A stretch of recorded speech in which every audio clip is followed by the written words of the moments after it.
What are you touching? You're so impatient.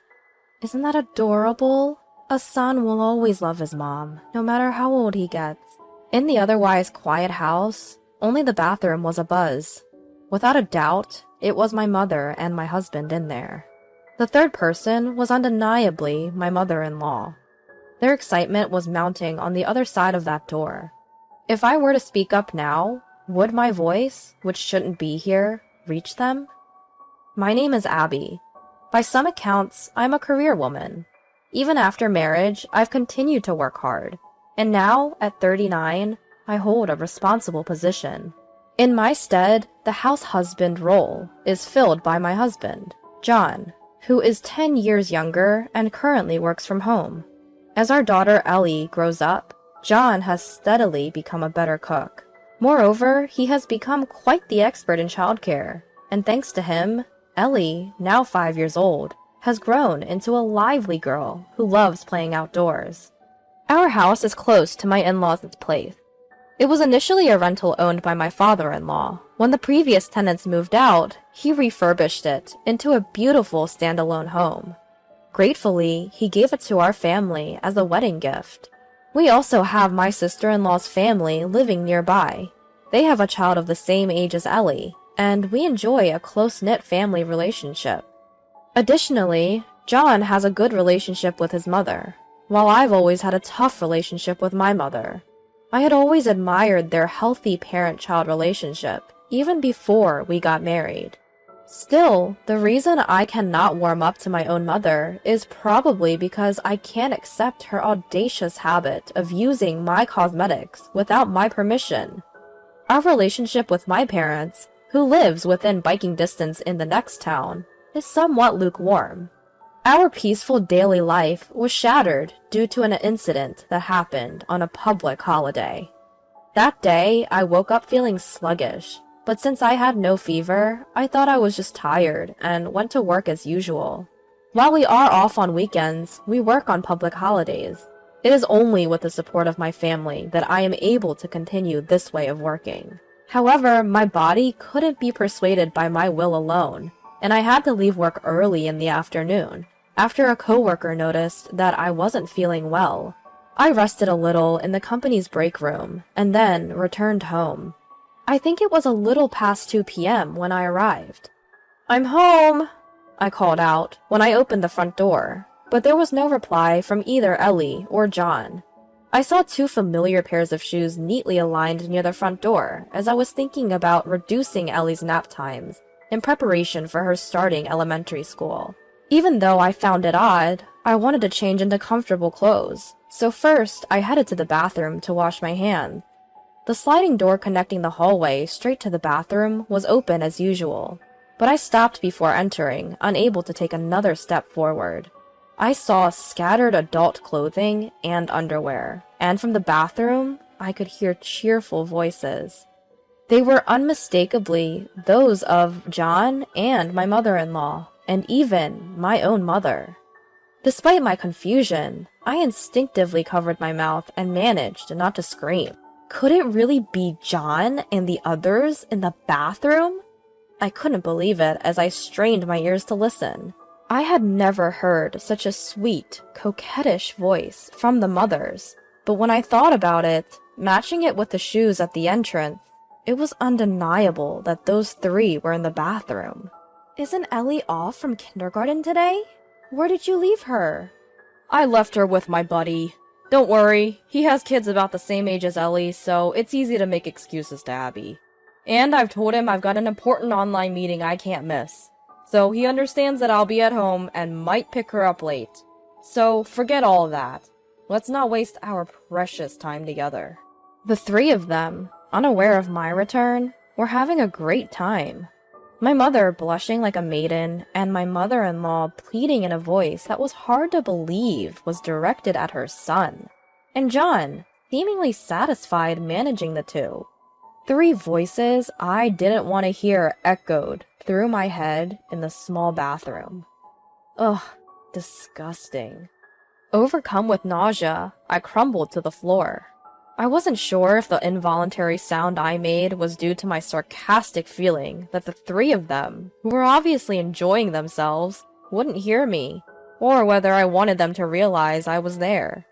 All I knew was that I felt so sick, I was about to collapse. After a while, I managed to overcome my nausea by crouching down and covering my ears. Then, while being careful of the frosted glass used for the bathroom door, I managed to lock the exterior lock. Who would have imagined that the child safety lock I installed when Ellie started crawling would be used for such a thing? Then I carefully took a tension rod from the entrance closet and used it to gather the scattered clothes. I also closed the sliding door facing the hallway so that the three of them would not be able to get out immediately if they noticed. My fingertips, drained of blood and cold as ice, had not yet recovered, but a strange determination was rising. I couldn't let the three of them get away with this. But in my still confused head, I couldn't think of anything. So I secured the sliding door with the rod I had in my hand to buy some time. When I entered the living room with a pile of clothes, I felt relief that I had passed the first hurdle without the three noticing. However, at the same time, the disgust was so great that even being in the same house was unbearable. Feeling dirty about the clothes I was holding, I dropped them all on the spot when I heard the annoying vibration sound. Looking up, it was my mother-in-law's phone left on the couch, and the caller was none other than her husband. I answered the phone as if I was given divine help and explained the situation.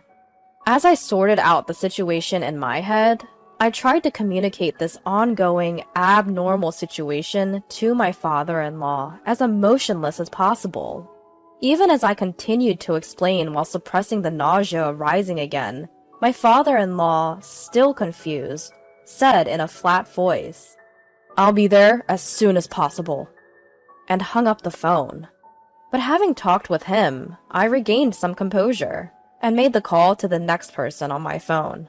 A few minutes after I finished the call and sat down in the hallway, the bathroom across the door was filled with a different kind of noise than before. The sound of the mothers pounding on the frosted door so hard they seemed to be breaking it, and John's voice demanding the door be unlocked after realizing the exterior lock was closed. I turned on the light on my side, and my silhouette, which could probably be clearly seen from the other side, made the three of them stop in their tracks. With an attempt at a calm voice, full of irony, I delivered the bad news. "You should have taken your time. All the family members except the girls will be here soon, so you'll be busy right away. Shouldn't you have enjoyed your time while you could?" After finishing the call with my father-in-law earlier, I had also contacted my father and sister-in-law. My sister-in-law and her husband had been at the local park with their daughter. One of their mom friends, who was also at the park with her child, agreed to look after their daughter, so they were hurrying over to us. My father, who was livid over the phone to a terrifying degree, should also arrive soon. "Hold on, Abby. This is not what it looks like. I mean, we were a little sweaty and thought it would be more efficient to shower together, so it's not like that." Beside John, who was making incomprehensible excuses, my mother-in-law and mother were emotionally shouting to unlock the door. I averted my gaze from beyond the mosaic-covered door and persisted in ignoring them. Several minutes later, my father-in-law, sister-in-law, and her husband, and my father, all arrived in that order. When I steeled myself and opened the bathroom door, the three of them were completely deflated and had shrunk down. Seeing their nakedness, my father-in-law nearly fainted, barely held up by my sister-in-law. My father was so angry, his blood vessels looked like they would burst, and immediately lunged at my mother. As my sister-in-law's husband and I held on to my father to stop his punches, I truly felt how difficult it was to stay sane amidst this hellish scene. Once my sister-in-law's husband separated my father from the three, I put some energy into my weakening legs and demanded an explanation from John and the others. Given the situation, they started explaining without any pretense of hiding anything, and we were simply disillusioned by their humanity when we heard what they had to say. John had first become physically involved with my mother. This was a deeply rooted issue, since the very fact that John had married me was because my mother had caught his interest. He had never shown any signs of being attracted to my mother since our marriage, and had played the role of a good husband and father in front of me, all the while aggressively pursuing my mother behind my back. My mother, flattered by the advances of a man younger than her own daughter, started to enjoy her relationship with John and eventually gave in to his physical demands. My mother-in-law, who accidentally became aware of their immoral games, instead of reproaching them, chose to join in. Apparently, her logic was, if it was okay for my mother, who was of the same age, then it was okay for her too. And in the end, it turned out to be so. After we received a house as a gift from my father-in-law, John would invite either my mother or mother-in-law to our house for intercourse on the days when I was at work. He would invite one of the two during the weekdays, while Ellie was at kindergarten, and the other on holidays. Sometimes he would leave Ellie with his sister or a friend of his, and the three of them would have an affair, as in this case. Their relationship, which had lasted far longer than we could have imagined, had recently evolved into a ménage à trois, and we were rendered speechless when they told us they had been seeking this thrill about once a week. But it's not what you think. We didn't intend to break up any relationships. We just had aligning interests. It was just a sort of stress relief, you know? She laughed. My mother's words, uttered with a nonchalant laugh, shattered the silence. I remembered when I was still living at home with my parents. My mother had nonchalantly used my lipstick, which didn't suit her at all, and tossed my makeup bag back to me, saying she just wanted to try it out. She was always that kind of person, smiling while doing things I disliked as long as it pleased her. I had been shocked ever since I heard the voices coming from the bathroom, but here I finally felt a rage that could be described as hatred. My mother-in-law, similarly, began speaking in a cheerful voice, also wearing a smile. That's right. We all have families, you know. I mean, I'm doing it with my real son. I have no further feelings about this. Don't worry. We'll stop this entirely. So, Abby, please don't make that scary face, right? Before I could respond to being addressed, her husband was the first to speak. What do you mean, we all have families? You're the ones who destroyed those. I've had enough of your consideration. I'm going to divorce you, so do whatever you want. Such a strong declaration of divorce was unthinkable from the father-in-law, who until a moment ago had been pale and leaning on his daughter for support. My father, who had been directing his anger at the three of them the whole time, followed suit as if he had been overtaken. Of course, I felt the same. Congratulations, John. We're also getting divorced, and now you three can get along as much as you like.